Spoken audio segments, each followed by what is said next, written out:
In the spring of the year 328, the aggressors launched an invasion of Elfcania.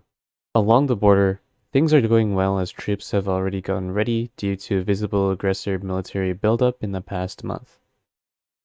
Looking to bypass the front line, a small neighboring nation was also invaded. At the current moment, things aren't looking good. The front line here isn't stable, and the first Elfcanian forces marching in to help have just received word that defensive lines have been broken in a few sectors. February 7th, 328. The first Elfcanian forces are coming to help. A company of Elfcanian infantry near the town of Alburg are marching towards the front line. They just received word that the aggressors have broken through the local defensive line to the northwest, and they are definitely going to exploit the gap. The Elfcanian forces find a nearby vantage point and hastily prepare defensive positions to stop the breakthrough. They need to buy time before reinforcements come. Little do they know, the enemy hasn't just broken through from the northwest. Alright, with the lore of the way, we can talk about the deployment and how that's being done. So here you can see that it's using the objective point system, which is how hierarchies are going to assign their units, in this case platoons.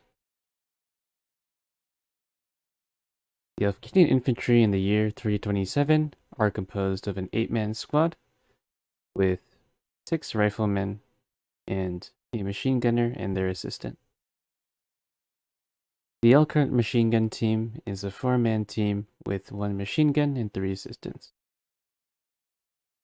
The enemy squad composition is also an 8-man squad with 8 riflemen. You will now be seeing the loadouts that are used in this video. At 0800 hours, aggressors began pouring over the hill.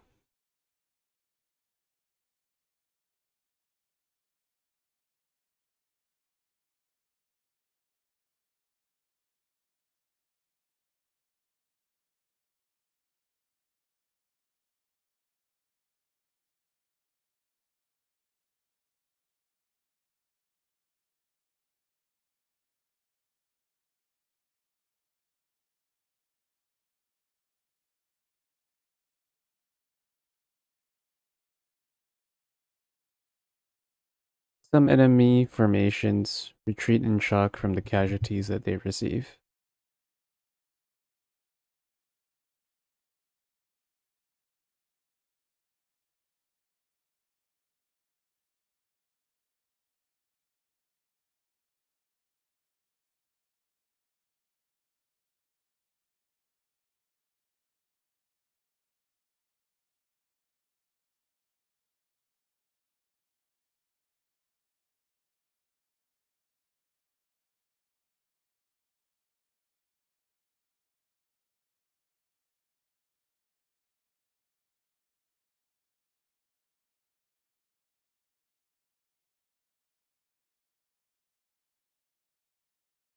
Most of the initial assault is parried away, but some troops towards the north manage to sneak through.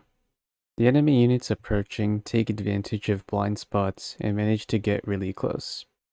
However, they aren't able to score any hits.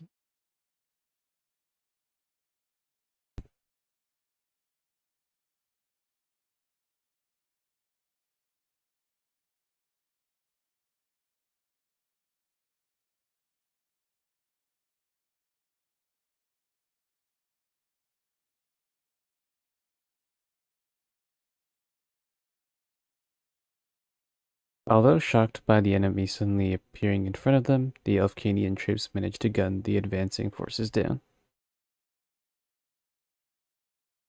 The last remnants of the initial assault get destroyed.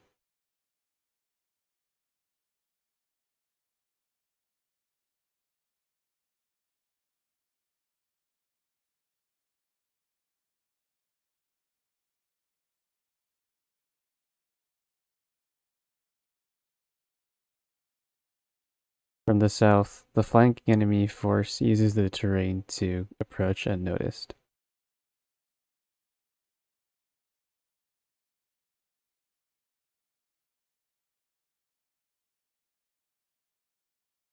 The Alfkinian defenders to the south are caught by surprise.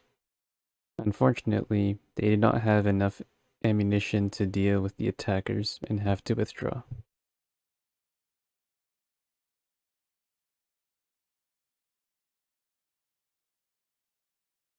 The Alfkinian forces suffered a handful of dead and wounded. However, the aggressor forces suffered at least 60 dead and many more wounded. Unfortunately, the enemy is able to break through the defensive line, and the front line is drawn back to the town of Alburg. Overall, this was a fun little experiment, and I had a lot of fun configuring all these objectives and different types, and just generally debugging the systems to make sure things worked.